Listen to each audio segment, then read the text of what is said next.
An early edition at 6 tonight. With a goal of reviving the economy and making the government more efficient, President Park Geun-hye vows to carry out a small-scale reshuffle of her cabinet. And the government says its new tax system aims to ease the tax burden on lower-income families while raising it for high-income earners. The change has angered many salaried workers who aren't happy about having to pay higher taxes. And the IMF made the steepest cut to its global economic outlook in 3 years, with diminished expectations almost everywhere. Stay with us for these and more.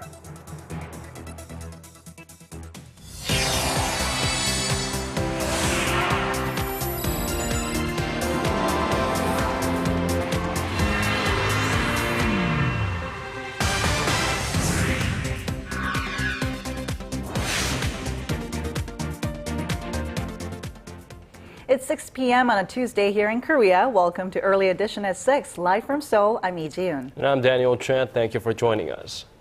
Well, we did report that President Park Geun-hye's approval rating was hitting an all-time low, and the president now has promised to reshuffle her office to turn over a new leaf. Yes, and the president also said the shake-up will help the government better carry out her economic reform plans. Our Chae-san starts us off. President Park Geun-hye says she will soon reshuffle her staff and cabinet to sharpen her focus on revitalizing the economy in the new year.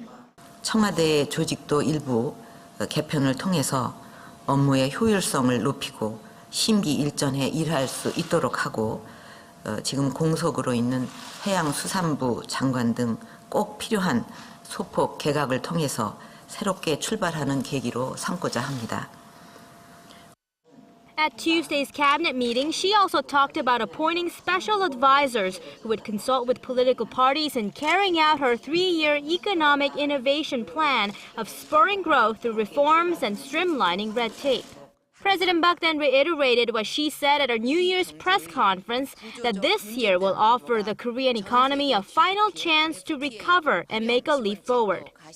The president is thought to be speeding up personnel reforms after approval ratings hit an all-time low of 35% amid public criticism over disorder within the administration surrounding documents leaked from her office.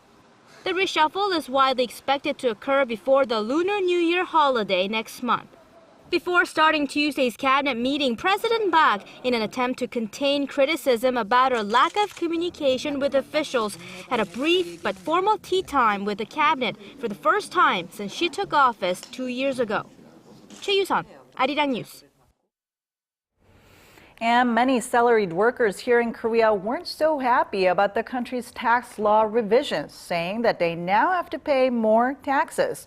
But Korea's finance minister is saying that is not true. Our Hwang Ji-hye has the details.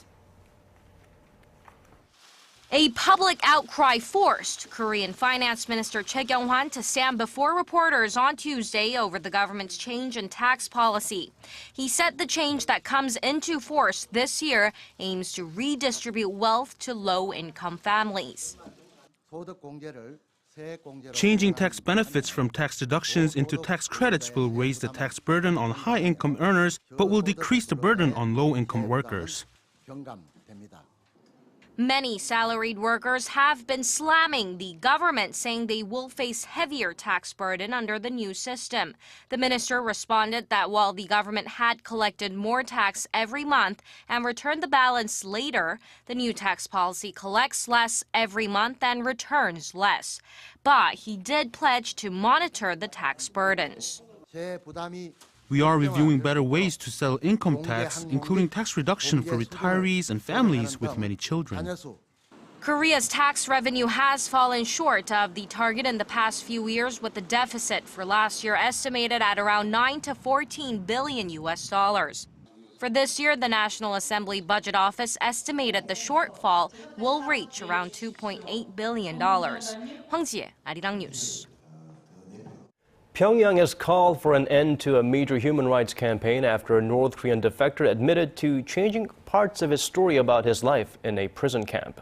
North Korea's main propaganda website, 우리민족끼리, said Tuesday that all data on North Korea's human rights record should be expunged, as it has been based on the testimony of defectors.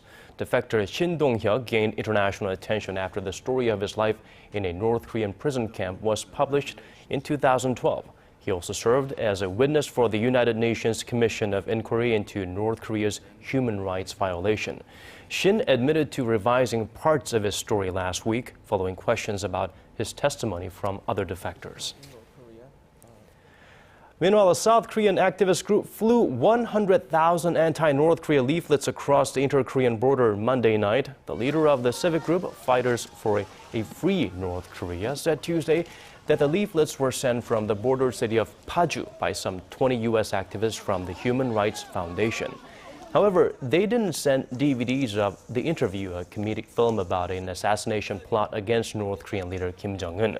The South Korean activists have threatened to launch the DVDs if North Korea doesn't accept Seoul's offer for talks.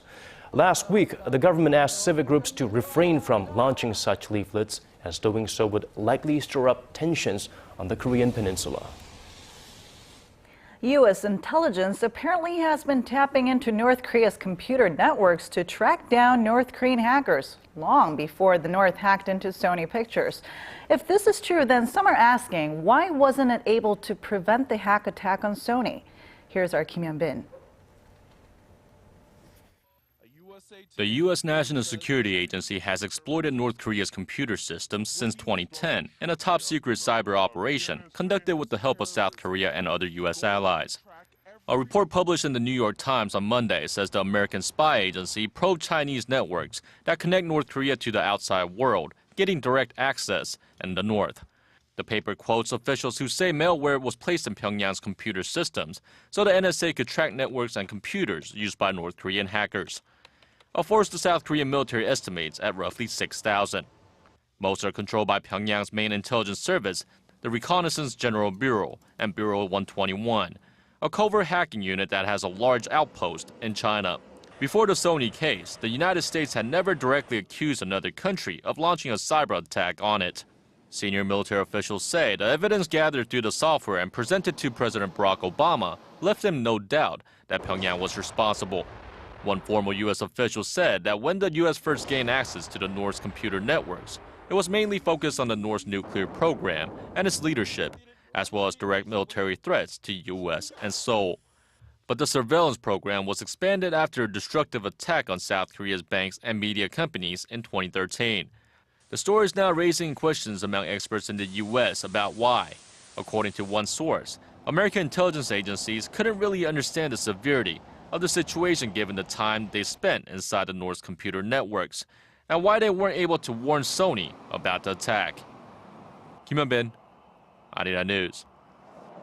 And the sixth round of talks with Japan, focusing on wartime sexual slavery issue, was meaningful and constructive, according to the Korean government. The statement comes after Korea's chief delegate Lee Sang-deok and his Japanese counterpart Junichi Ihara met for 3 hours in Tokyo on Monday. After the talks, Yi said the two sides will continue to try to reach a solution, but because the talks are supposed to be confidential, he could not reveal too much. Korea wants a sincere apology from Japan and compensation for the victims. But Tokyo insists the issue was dealt with in a bilateral treaty signed back in 1965. The meeting comes as Korea and Japan are trying to improve their frosty relations on this, the 50th anniversary of the normalization of their bilateral ties. Japanese Prime Minister Shinzo Abe says human tragedies such as the Holocaust should never be repeated again. His message came while he was visiting the Holocaust Memorial in Jerusalem. However, Abe did put a full stop early before mentioning his country's own wartime atrocities. With more, here's our Hwang Sang-hee. Laying a wreath at the Holocaust Memorial in Jerusalem on Monday, Japanese Prime Minister Shinzo Abe condemned the war crimes committed by Nazi Germany.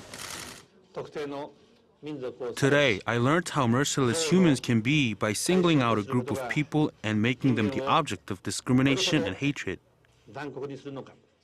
Abe recalled Chinue Sugihara, a Japanese diplomat who saved thousands of Jews during World War II. Chiune Sugihara gave hope to Jewish refugees by signing transit visas for them to escape to Japan.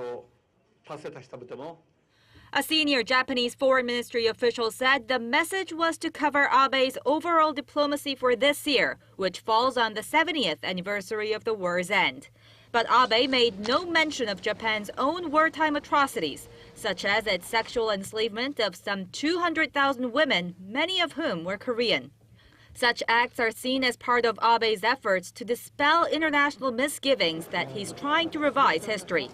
Korea and China, the major victims of Japan's militaristic past, continue to call on Tokyo to issue a sincere apology for its past wrongdoings. While Tokyo's relations with its neighbors remain at a historic low, all eyes are on the so-called Abe statement to be issued in August, which is expected to express Japan's remorse over the war. 황창희, Arirang News.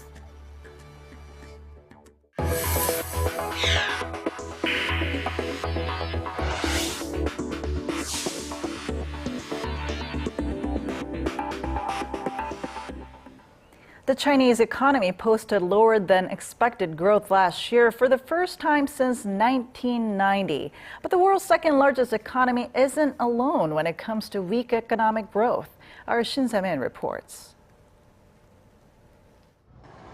China registered its lowest economic growth in 24 years, expanding just 7.4% last year.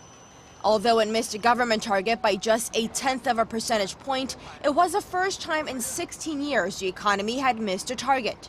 However, the head of China's National Statistics Bureau is optimistic, saying that 7.4% growth isn't a low level compared to other countries. Ma Jiantang said his country's economy would keep its inexhaustible momentum this year. More importantly, we must see the potential and conditions, especially the solid foundation, inexhaustible momentum, and continuous innovation of the government's macro regulation for China's economic growth to maintain a moderate to high speed in the long run and advance towards the high end.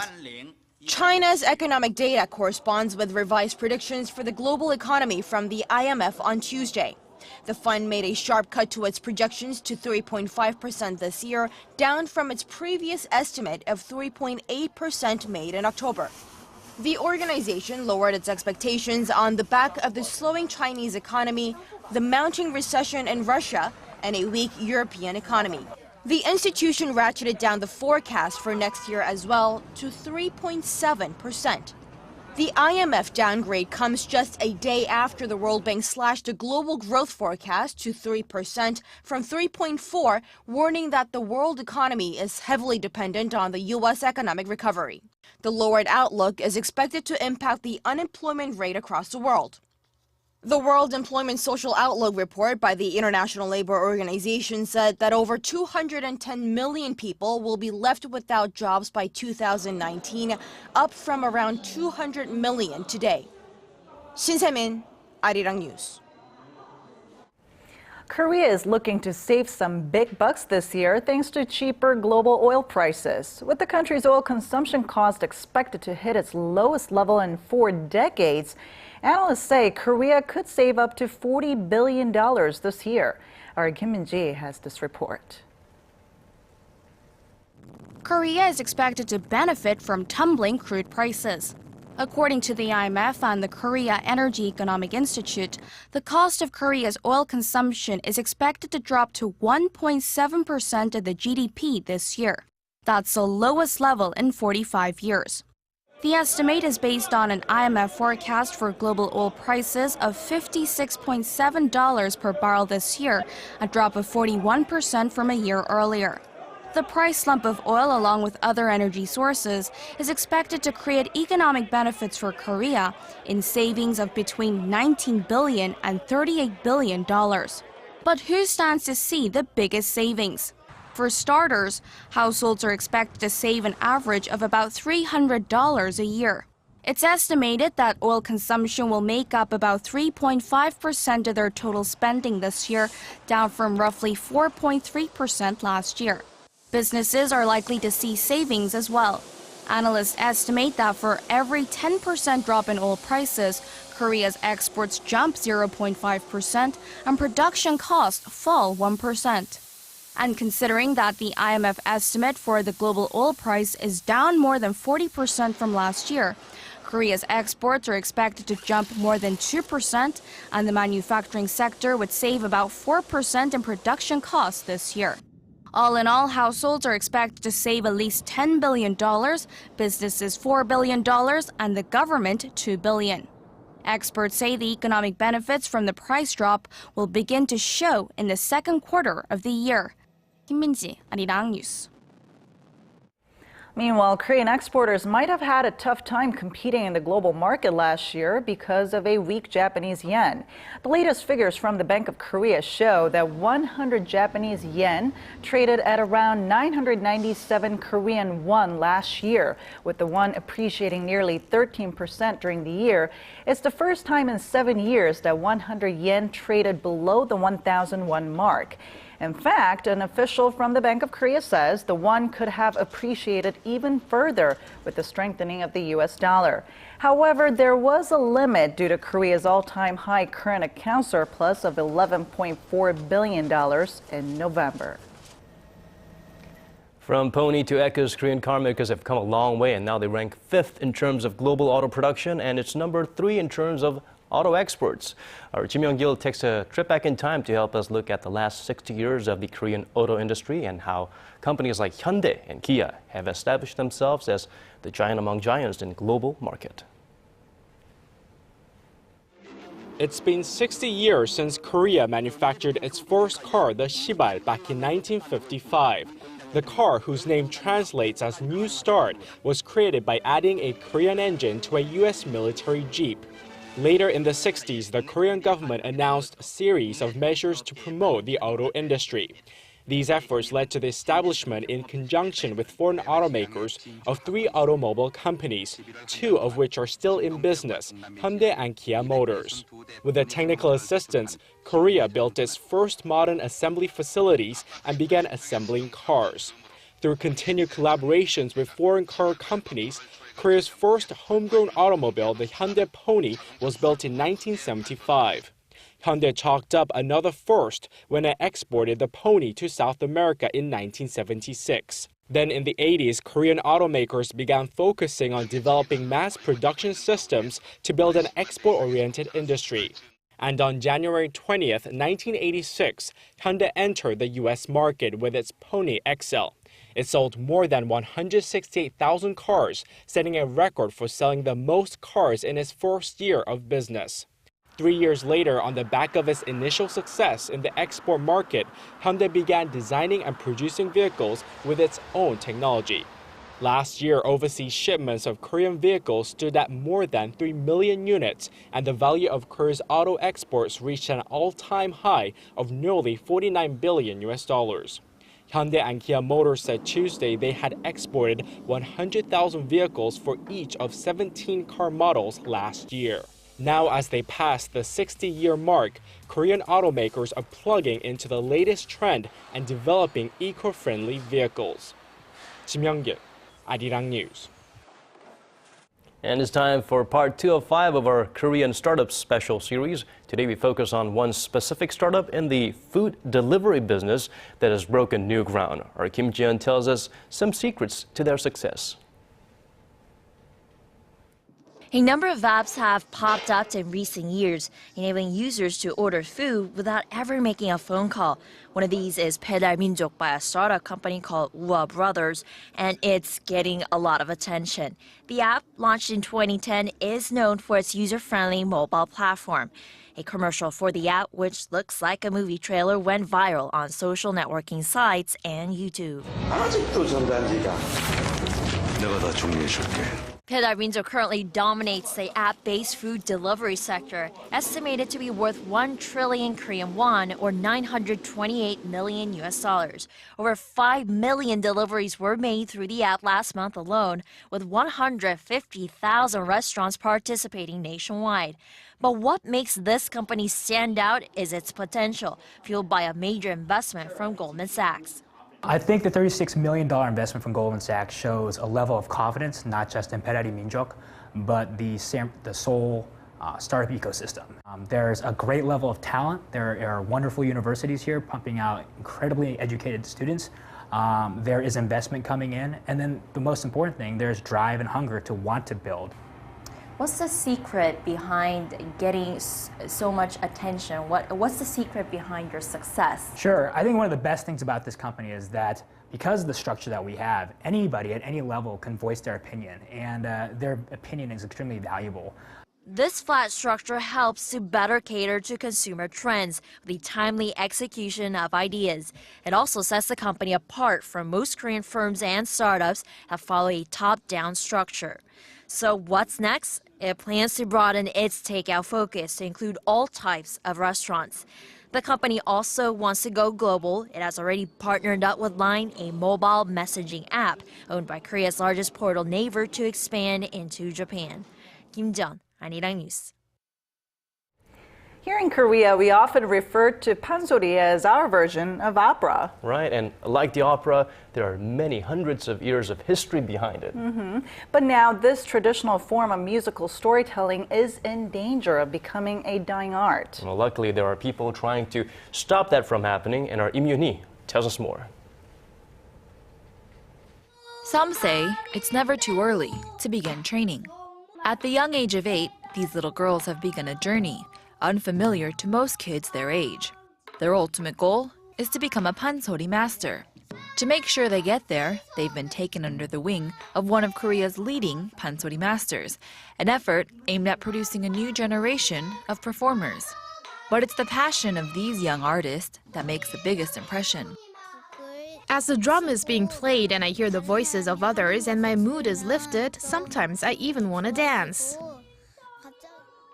At the start of the new year, these students and others, all under the guidance of Master Cho So-nyo, entered an intense training camp for 15 days, where they can learn all about the traditional art of Panzori. Becoming a Panzori master is no easy task. It may be below zero outside on a cold winter morning, but these students are up for the challenge. Singing outside, I can hear our voices, but the sound is also echoed and amplified. This wide, open environment is very inspiring. And who better to herd the young fledglings than Cho So-nyo, a Panzori master who has even been declared an intangible cultural asset herself for her expert knowledge of Chunyang, one of the songs in the Panzori repertoire. It's comforting to be able to study Panzori with all these students. Hopefully they will continue to become great Panzori masters. Although these young girls have dedicated themselves to Panzori, the harsh reality is that in the modern day, the number of those looking to learn the art has decreased dramatically, putting at risk the future of this age-old Korean tradition. Still, it's a beautiful part of Korea's culture, and we hope they carry forward for generations to come. Im Yoon-hee, Arirang News.